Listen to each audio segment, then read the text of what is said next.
हाँ तो बच्चों, इस वीडियो में हम 12वीं क्लास में सदिश बीजगणित में चैप्टर 10 में एक्सरसाइज 10.2 को हम सॉल्व करते हैं। इसके पहले हम 10.2 का एक इंट्रोडक्शन का वीडियो दिए हैं। उस वीडियो को आप अच्छी तरह से पहले देख लेंगे। उसका लिंक हम इस वीडियो के डिस्क्रिप्शन में डाल दिए हैं, उसको आप वहां से देख सकते हैं। तो आइए हम क्वेश्चन नंबर 1 को सॉल्व करते हैं। आपके सामने है 3 सदिश वेक्टर ए, वेक्टर बी और वेक्टर सी दिया गया है। आप थोड़ा बुक लेके बैठेंगे। इन तीनों सदिशों के परिमाण ज्ञात करना है। वो एकदम सिंपल क्वेश्चन है। तो मॉड ए निकालना आप अच्छी तरह से जानते हैं, वहां फार्मूला भी बताए थे इसके इंट्रोडक्शन वाले वीडियो में। तो मॉड ए क्या लिखते हैं, आई जे और के जो गुणांक होते हैं उन्हीं के वर्गों का योग। तो 1 स्क्वायर प्लस यहाँ 1 स्क्वायर प्लस 1 स्क्वायर, ये √3। एकदम सिंपल बात है। ऐसे मॉड भी देखते हैं। मॉड भी होगा अंडर रूट क्या होगा 2 का स्क्वायर प्लस और -7, कोई बात नहीं, -7 का स्क्वायर प्लस -3 का स्क्वायर। इसको थोड़ा सा सॉल्व कर लेते हैं। 4 और 7 का 49 और 3 का स्क्वायर 9 होगा। इसको आप जोड़ सकते हैं। 9 9 18 4 22 2 हासिल 2 4 2 6 62 हो गया। ऐसे मॉड सी निकालना है तो वहां से आप देखिए 1/√3 का होल स्क्वायर प्लस 1/√3 का होल स्क्वायर यहां से, फिर माइनस, तो माइनस है -1/√3 का होल स्क्वायर। ये होगा आपका 1/3 इक्वल 1। ओके, ऐसे क्वेश्चन नंबर 1 एकदम सिंपल क्वेश्चन है। मॉड ए, मॉड बी और मॉड सी ज्ञात कर लिए। क्वेश्चन नंबर 2 क्या पूछा, थोड़ा सा किताब में पढ़ रहे हैं आप। ये पूछा गया है समान परिमाण वाले 2 सदिश लिखना है। ऐसे बहुत से सदिश हो सकते हैं जिनका परिमाण समान हो, तो आप कोई भी आंसर यहाँ लिख सकते हैं आप अपनी इच्छा से। जैसे कुछ भी लिख लो, i plus 2j plus k और एक वेक्टर b। अब लिखते समय सावधानी बरतना चाहिए। इसके जो गुणांक है 1 2 3, इसके घटक, वो घटक न बदले। आप इधर उधर कर सकते हो। जैसे मान लो लिखिए 2i माइनस प्लस कुछ भी लिख सकते हैं प्लस k। आप देख सकते हैं इसका भी मान जब निकालेंगे परिमाण 1 square 2 square 1 square under root में, और फिर 2 स्क्वायर 1 स्क्वायर 1 स्क्वायर, तो बात वही हुई। तो ऐसे अनेकों आंसर दे सकते हैं, इसका कोई एक उत्तर नहीं होगा। ऐसे क्वेश्चन नंबर 3 में पूछा है कि समान, क्या पूछ रहा है, समान दिशा वाले 2 सदिश लिखना है। बच्चों, समान दिशा के सदिश तभी होंगे जब इसके गुणांक समानुपाती हों। ध्यान दीजिएगा। जैसे हम वेक्टर ए लिखते हैं ऐसे, और कुछ भी लिखते हैं 2i 3j प्लस k, तो अब आपको वेक्टर बी क्या लिखना होगा, इसके समान अनुपात वाला लिखना होगा। जैसे सपोज दैट हम 4i लिखते हैं, दुगना ये 6j लिखो, फिर प्लस दुगना ही करते हैं 2k लिखना होगा। ये 2/4, जैसे 2/4 3/6 और 1/2, ये सेम होना चाहिए। 2 दूनी 4, 1/2 1/2 सब 1/2 है। तो ऐसे समान दिशा वाले सदिश लिखने का एक मेथड है। आप अनेकों एग्जाम्पल दे सकते हैं। इसके असंख्य उदाहरण होंगे, इसके भी असंख्य उदाहरण होंगे, उसमें कोई एक एग्जाम्पल ऐसे दे सकते हैं। ऐसे क्वेश्चन नंबर 1 2 3 यहाँ पर है, आप इसको नोट कर लें। अब क्वेश्चन नंबर 4 में ऐसे बोल रहा है कि 2 वेक्टर दिए गए हैं आपके पास, 2i प्लस 3j और xi प्लस yj। ये दोनों वेक्टर समान हो तो x और y का मान आपसे पूछा गया है। तो यदि ये दोनों समान होंगे, सपोज दैट ये 2i plus 3j equal xi plus yj। बच्चों, ये 2 सदिश तभी समान होते हैं जब इनके घटक आपस में बराबर हो, चाहे सदिश घटक या फिर अदिश घटक, दोनों इक्वल होने चाहिए। तो ऐसे तुलना कर लेते हैं इसका। ऐसे लिख सकते हैं कि तुलना करने पर सीधे मान यहाँ होगा x equal 2 and y equal 3। एकदम सिंपल क्वेश्चन है। ऐसे क्वेश्चन नंबर 5 भी देखते हैं। थोड़ा सा किताब में देखना है इबारती क्या लिख रहा है इसमें। 5 में बोला एक अदिश का प्रारंभिक बिंदु। ओके, एक प्रारंभ बिंदु, एक सदिश है जिसका ओरिजिन प्रारंभ बिंदु दिया है 2 1, तथा अंतिम बिंदु दिया है, अंतिम बिंदु ऐसे दे रहा है कि -5 से 1। ओके, तो प्रश्न ये बोल रहा है इस सदिश के अदिश एवं सदिश घटक ज्ञात कीजिए। बच्चों, अगर इसका नाम हम ए रख लें, इसका नाम बी रख लेते हैं, तो अगर वेक्टर ए बी निकालते हैं तो इसको कैसे लिखते हैं? बिंदु बी का स्थिति सदिश माइनस ए का स्थिति सदिश, तो इसके सदिश घटक के रूप में हम क्या लिखते हैं? -5i + 7j। इसमें से इसके प्रारंभिक बिंदु वाले सदिश घटक लिख के आपको घटाना होता है, इसको घटा लीजिए। तो इसको आप क्या लिख सकते हैं? -5i - 2i तो -7i हो गया, 7j - j + 6j। तो अब इसकी बात हम करते हैं, अगर हम सदिश घटक लिखते हैं, ओके, सदिश घटक बताना होगा आपको, तो क्या होगा? -7i और 6j। ओके, और अदिश घटक भी पूछा है, तो अगर अदिश घटक लिखना है तो आप केवल -7 और 6 लिखेंगे। ओके, तो ऐसे अदिश घटक और सदिश घटक ऐसे दे सकते हैं, प्रारंभिक बिंदु और अंतिम बिंदु दिए हों तो। अब ऐसे क्वेश्चन नंबर 6 में देखते हैं हम, आपके पास 3 वेक्टर दिए गए हैं, इनका योग पूछ रहा है, सीधे सीधे इनका योग। तो बच्चों, इनका योग सीधे सीधे आप लिख सकते हैं a + b + c। जब वेक्टर के रूप में दिए गए हैं तो आप इनको ऐसे रख लेंगे जो i - 2j + k, फिर प्लस इसको लिखेंगे आप -2i + 4j + 5k, फिर प्लस इसको लिख सकते हैं i - 6j - 7k। सीधे जैसे अलजेब्रा में जोड़ते हैं चरों को, i - 2i + i + i 2i - 2i 0, तो 0i, -2j + 4j - 6j, तो माइनस माइनस जोड़ेंगे 6 2 8 -8 धन 4, तो -4j, k + 5k 6k, okay, 6k - 7k, तो -k लिख सकते हैं। इसका योग क्या हो गया? -4j - k। तो ऐसे क्वेश्चन नंबर 4, 5 और 6 आपके सामने है, इसको वीडियो रोकिए और इसको अच्छी तरह से नोट करें। अब क्वेश्चन नंबर 7 में ऐसे दिया है, वेक्टर दिया है a = i + j + 2k, और आपसे पूछा गया है कि इस वेक्टर a की दिशा में इकाई सदिश ज्ञात करना है। बच्चों, आपको बताया गया था किसी भी सदिश की दिशा में इकाई सदिश एक कैप निकालने का एक मेथड बताया गया था आपको। वेक्टर a/mod a, उसके मापांक से भाग दे दें, वो इकाई सदिश में बदल जाएगा। तो सबसे पहले mod a निकाल लेते हैं। mod a क्या होगा? √1² + j का गुणांक 1², ये 2², तो 1 + 1 ये 4 होगा, 4 5 6 √6 हो गया। इसलिए a कैप को आप लिख सकते हैं, vector a means i + j + 2k / 6 √6। तो ऐसे क्वेश्चन नंबर 7 हो गया। प्रश्न नंबर 8, थोड़ा सा क्वेश्चन देखना भारती, ऐसे प्रश्न हम पढ़ रहे हैं।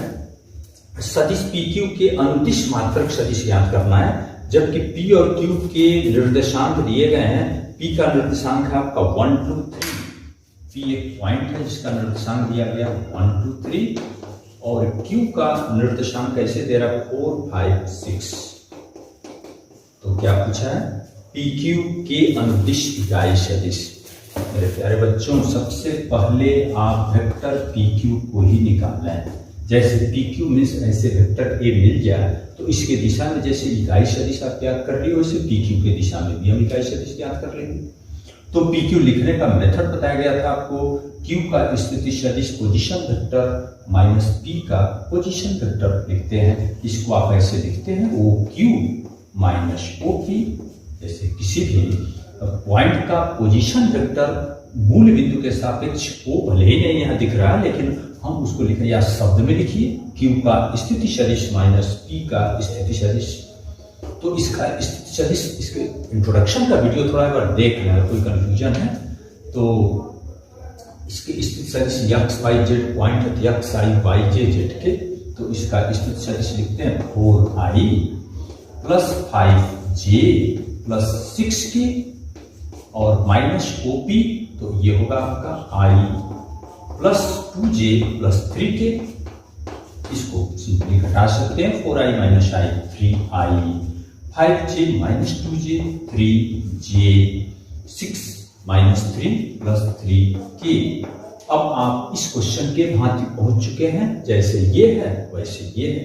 अब इसकी दिशा में इकाई सदिश चाहिए, तो आपको क्या करना होगा, इस वेक्टर PQ का मापांक ज्ञात ही करना होगा। अंडर रूट 3 3 3 है, तो 3 का स्क्वायर, 3 का स्क्वायर, 3 का स्क्वायर, ये 9 9 9, तो ये होगा 27।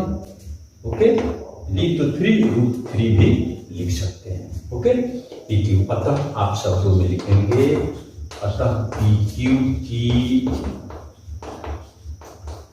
दिशा में इकाई सदिश या मात्रक सदिश क्या लिखेंगे, जो वेक्टर PQ ये मिला 3i 3j 3k, 3i plus 3j plus 3k upon इसके माड से भाग देना होगा 3 रूट 3। इसमें 3 3 3 कॉमन ले सकते हैं, i plus j plus k by root 3, तो ये हो गया वेक्टर PQ की दिशा में इकाई सदिश। तो ठीक इसी प्रकार हम क्वेश्चन नंबर 9 को भी यही थोड़ा सा हिंट करते हैं, आप कर लेंगे। देखिए यहाँ आपके पास 9 में दो वेक्टर दिए गए, 2i minus j plus 2k, और एक वेक्टर ऐसे दिया है vector b minus i plus j minus k। बच्चों ये पूछा है आपसे कि a प्लस b एक वेक्टर बनाना, आपको इसके अनुदिश मात्रक सदिश ज्ञात करना है। तो आप इसको जोड़ लेंगे, जोड़ सकते हैं, जैसे अभी पिछले क्वेश्चन में हम जोड़े, उसको जोड़ के उसको माड कर लेंगे, और जैसे इसमें भाग दे दिए हैं इसमें भाग दे दिए हैं, फिर वैसे कर लेना, मात्रक सदिश आपका मिल गया। तो ऐसे आप क्वेश्चन नंबर 7, 8 और 9 को आप यहाँ वीडियो रोकिए, इसको देखकर नोट कर लें। अब प्रश्न नंबर 10 में क्या बोल रहा है, एक vector 5i minus j plus 2k, इसके दिशा में एक ऐसा सदिश ज्ञात करना है जिसका परिमाण 8 हो। ओके, तो इसका नाम हम वेक्टर A पहले रखते हैं। सबसे पहला काम हम ये करेंगे, इसके दिशा में मात्रक सदिश ज्ञात कर लें। उस मात्रक सदिश में का 8 गुना अगर कर देते हैं तो 8 परिमाण वाला इसके दिशा में इकाई सदिश मिल गया। तो सबसे पहला काम क्या करना होगा, आपको मॉडल निकाल लो, i की square minus 1 square and 2 square, ये हो गया आपका 25 प्लस 1 प्लस 4, तो कितना हो गया 30 30। तो सबसे पहले आप एक कैट निकालना है। एक कैट क्या हो, एक कैट क्या है, ए की दिशा में इकाई सदिश मॉडल, तो ये हो गया आपका i minus j plus 2k by root 30। अतः लास्ट में लिख सकते हैं, अतः ए की दिशा में ऐसा सदिश जिसका परिमाण 8 हो, वह सदिश कितना होगा, इसका 8 गुना, तो 8 बटे करने में 30 30 5i minus j plus 2k। वैसे इन सब उत्तरों, इन सभी क्वेश्चन का आंसर आप ऐसे गुणा करके भी दे सकते हैं, जैसे इसके पहले भी हम लिखे थे। तो 8 बचे 40 बटे करने में 30i 8 अपॉन अंडर 30j, 8 दूनी 16 बटे करने में 30k। इस तरह से भी आप जवाब दे सकते हैं, या यहाँ भी छोड़ सकते हैं। जैसे कोई क्वेश्चन पूछा है 8 परिमाण वाला, 10 परिमाण वाला, 15 परिमाण वाला, जो भी परिमाण यहाँ दिया हो उसके दिशा में इकाई सदिश पहले निकालें, और उसके बाद उस अंक से उसमें गुणा करके आप मान निकाल सकते हैं। अब ठीक इसी प्रकार क्वेश्चन नंबर 11 देखिए क्या बोल रहा है, इसको आप नोट कर लेंगे, नोट लीजिए। 11 में ऐसे कर रहा है कि दो सदिश दिए गए हैं 2i minus 3j plus 4k तथा एक वेक्टर और है minus 4i plus 6j, okay, -8k। आपको ये दर्शाना है ये दोनों सदिश संरेख हैं। बच्चों, दो सदिश संरेख तभी होते हैं जब इनके घटक समान अनुपात में हों। चेक करते हैं, 2/-4 और ये -3/6 और 4/-8। तो जांच कर लो ये बराबर है क्या। ये -1/2 है, -1/2 है, ये भी -1/2। ये चूंकि बराबर है तो अतः लिख सकते हैं, सीधे हो गया। अतः दिए गए सदिश संरेख है। तो दो सदिशों के घटक अगर समान अनुपात में है, बराबर से मतलब नहीं, अनुपात समान होना चाहिए, तो अतः ऐसे में कह सकते हैं कि ये गैर सदिश संरेख है।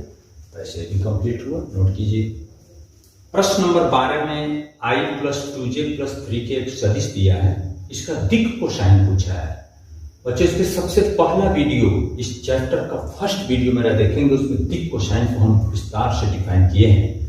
कोई वेक्टर ए हो, इसका दिक् कोसाइन क्या होता है, इसके घटक, सबसे पहले इसका मापांक निकाल लेते हैं। आप मापांक निकाल लेंगे, √1², 2², 3²।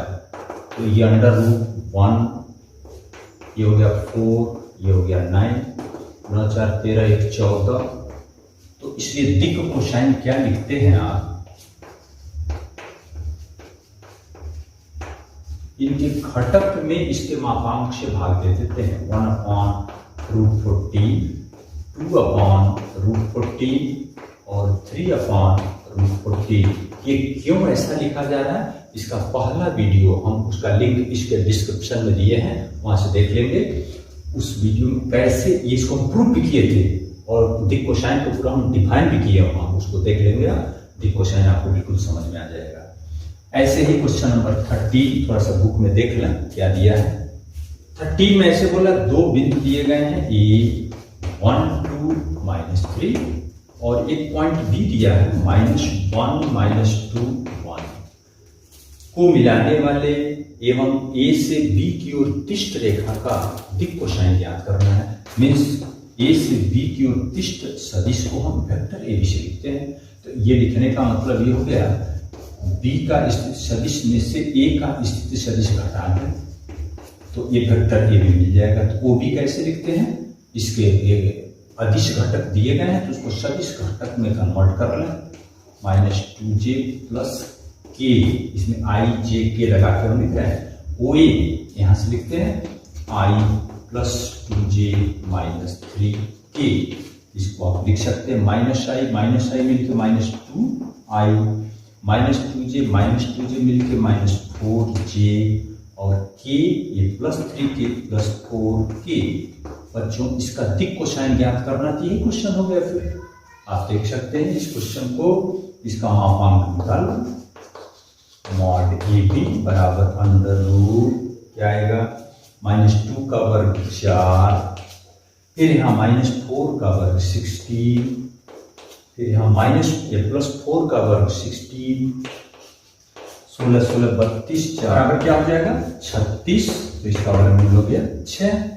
अतः दिक् कोसाइन क्या होगा,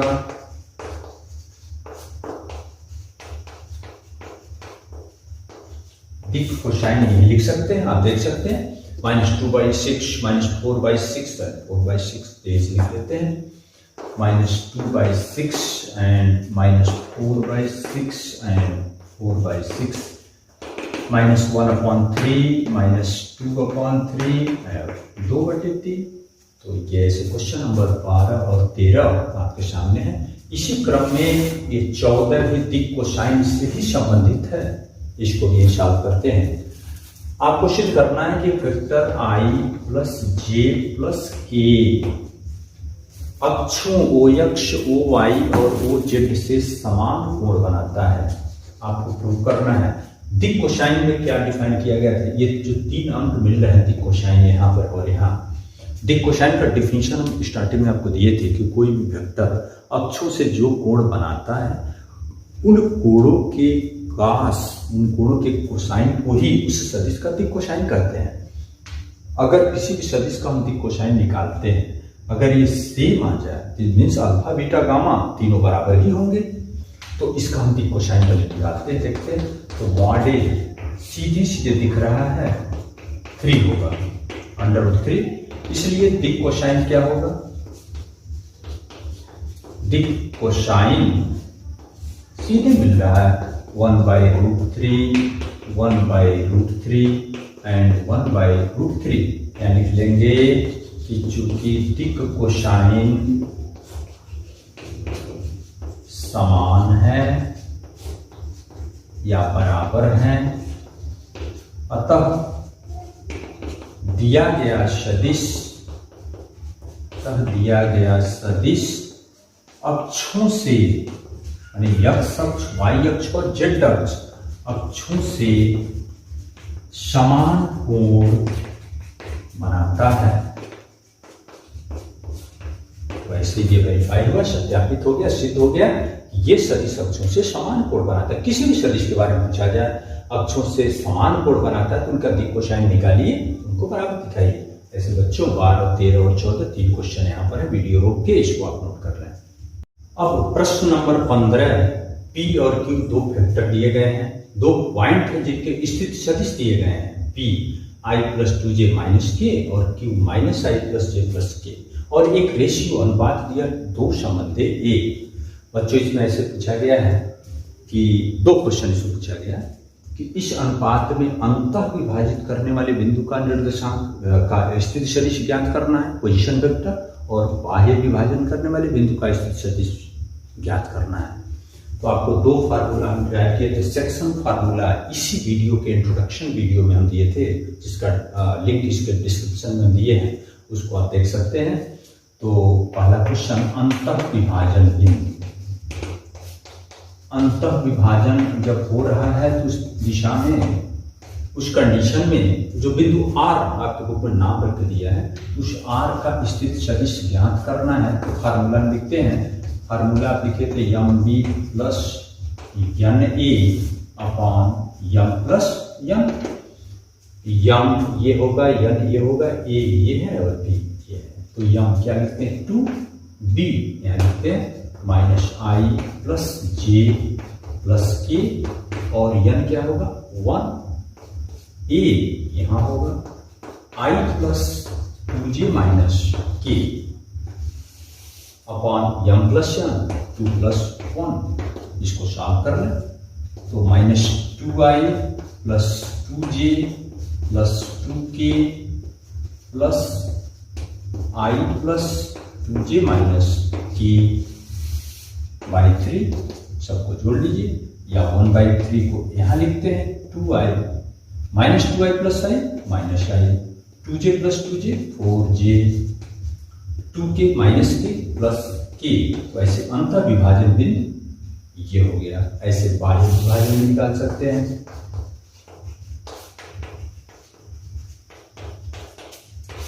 बाह्य विभाजन अगर करता है तो OR हम फार्मूला लिख दे रहे हैं, इसी आधार पे आप कर लेंगे। यहाँ बस माइनस होगा, MB - NA, M - N मान, ऐसे बस यहाँ माइनस, यहाँ माइनस, यहाँ माइनस, यहाँ माइनस हो जाएगा। उसके बाद आपका क्वेश्चन सॉल्व हो गया। ये जो आएगा छोड़ देंगे ऐसे। तो अंतः विभाजन और बाह्य विभाजन नोट कीजिए। क्वेश्चन नंबर 16 में दो पॉइंट दिए गए P और Q, इन दोनों को मिलाने वाले रेखाखंड का मध्य बिंदु ज्ञात करना है। तो इसको वेक्टर के रूप में लिख सकते हैं 2i 3j 4k, और Q को लिख सकते हैं 4i + j - 2k। तो इसका मध्य बिंदु ज्ञात करना है। तो आपको बताया गया था दोनों के स्थिति सदिश को जोड़कर आधा कर लेना है। तो 2i 3j 4k + 4i j - 2k by 2, 2i 4i मिलकर 6i, 3j + j 4j, 4k - 2k 2k by 2। तो इसको वेक्टर के रूप में लिखते हैं। तो 3i 2j प्लस k। अगर इस रूप में आप मध्य बिंदु देना चाहते हैं तो निर्देशांक के रूप में इसके अदिश घटक को लिख जाइए, 3, 2, 1 ऐसे भी दे सकते हैं। वैसे क्वेश्चन नंबर 16 ऐसे पूरा हुआ। बच्चों क्वेश्चन नंबर 17 में क्या दिया है, एक त्रिभुज ABC दिया है जिसके शीर्षों के स्थित सदिश पोजीशन वेक्टर ऐसे दिए गए हैं वेक्टर ABC से। आपको वेरीफाई करना है, सिद्ध करना है कि वह त्रिभुज समकोण त्रिभुज है। जैसे यहाँ देखिए, ये कोई ट्रायंगल हम बना रहे हैं ABC, हमें ये दिखाना है समकोण त्रिभुज है। समकोण त्रिभुज कब होगा, जब इसमें पाइथागोरस प्रमेय की पुष्टि हो। हम तीनों भुजाओं को ज्ञात करते हैं, ये शीर्ष A का स्थित सदिश है, ये B का और ये C का। तो सबसे पहले हम वेक्टर AB को ही ज्ञात करते हैं। तो AB ज्ञात करना है तो B का स्थित सदिश माइनस A का स्थित सदिश, ये तो लिखना होगा। तो यहाँ आपके सामने यही OB है और ये OA है, इसमें से इसको घटा कर लिखना है। हम यही डायरेक्ट लिख देते हैं, आप चाहें तो एक बार ऐसे कोष्टक में लिख कर तब घटाएंगे।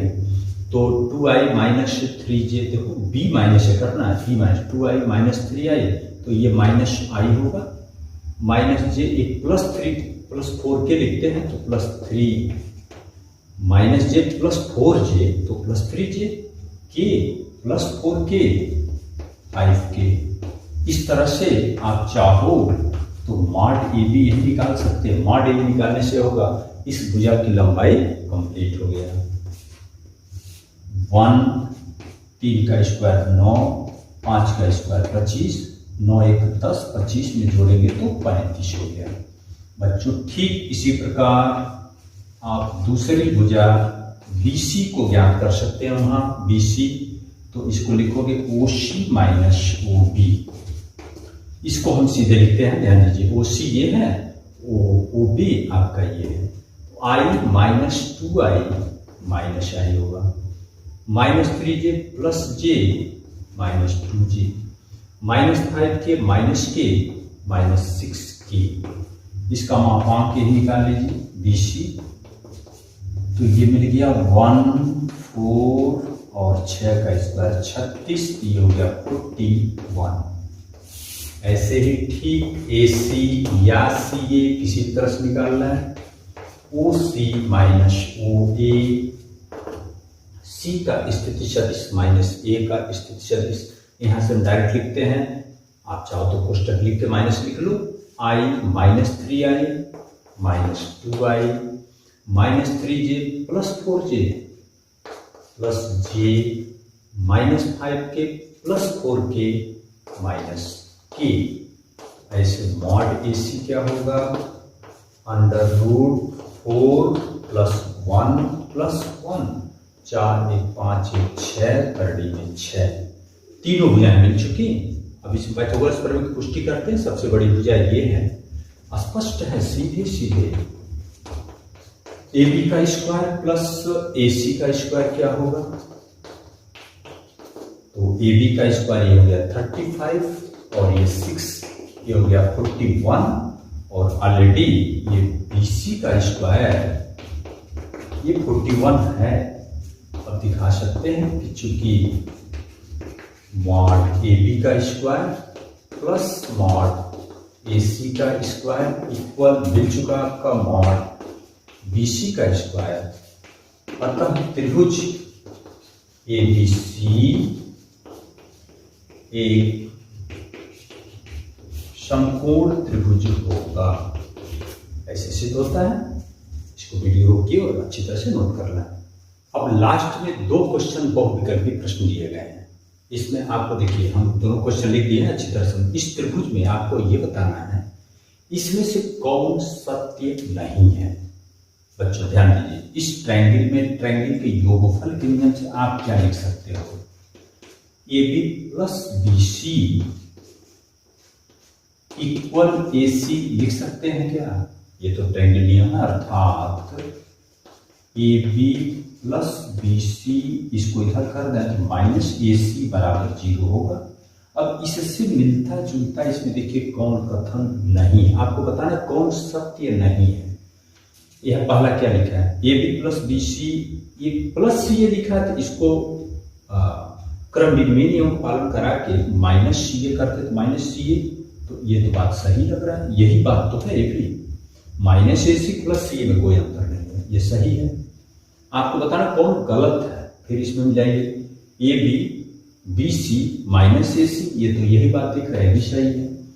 ए बी प्लस बी सी, ये माइनस सी ए दिख रहा है, जबकि आपको क्या चाहिए यहाँ प्लस सी ए है, यही गलत है। ए बी ये माइनस सी बी, देखो इसको माइनस सी बी लिख सकते हैं, प्लस इसको सी ए भी लिख सकते हैं, ये सही है। ओके, इसमें आइए आपको बताना है ए और बी संरेख सदिश हैं, तो आपको बताना इसमें से कौन सही नहीं है। संरेख हैं तो बी बराबर लैम्डा ए, दो संरेख सदिश, एक संरेख सदिश, दो संरेख सदिश हैं तो एक सदिश में किसी कांस्टेंट से गुणा करके आप लिख सकते हैं, ये बात सही है। ए बराबर बी संरेख सदिश, ये दोनों संरेख हैं मगर बराबर नहीं है, जबकि बराबर बोल रहा है, ये गलत हो गया। ए और बी के क्रमागत घटक समानुपाती नहीं है बच्चों, दो सदिश अगर संरेख हैं तो उनके घटक पक्का है समानुपाती होंगे, जबकि बोला समानुपाती नहीं है, बात गलत कहा जा रहा है। दोनों सदिशों ए तथा बी की दिशा समान है, संरेख तो ये भी है, क्यों ये बोला समान है परंतु परिमाण भिन्न है, समान नहीं हो सकता, अलग भी हो सकता है, ये भी बात गलत कहा गया है। तो आपसे ये पूछा गया इसमें कौन असत्य है, तो तीनों असत्य हैं, बी सी डी, जवाब आपका होगा बी सी डी, इसमें जवाब होगा सी असत्य है। आपसे क्वेश्चन पढ़ के एक बार देख लें, फिर वीडियो देखिए।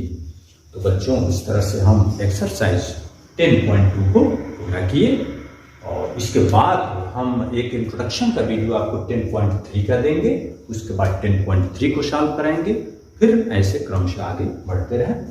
ओके, नोट कीजिए।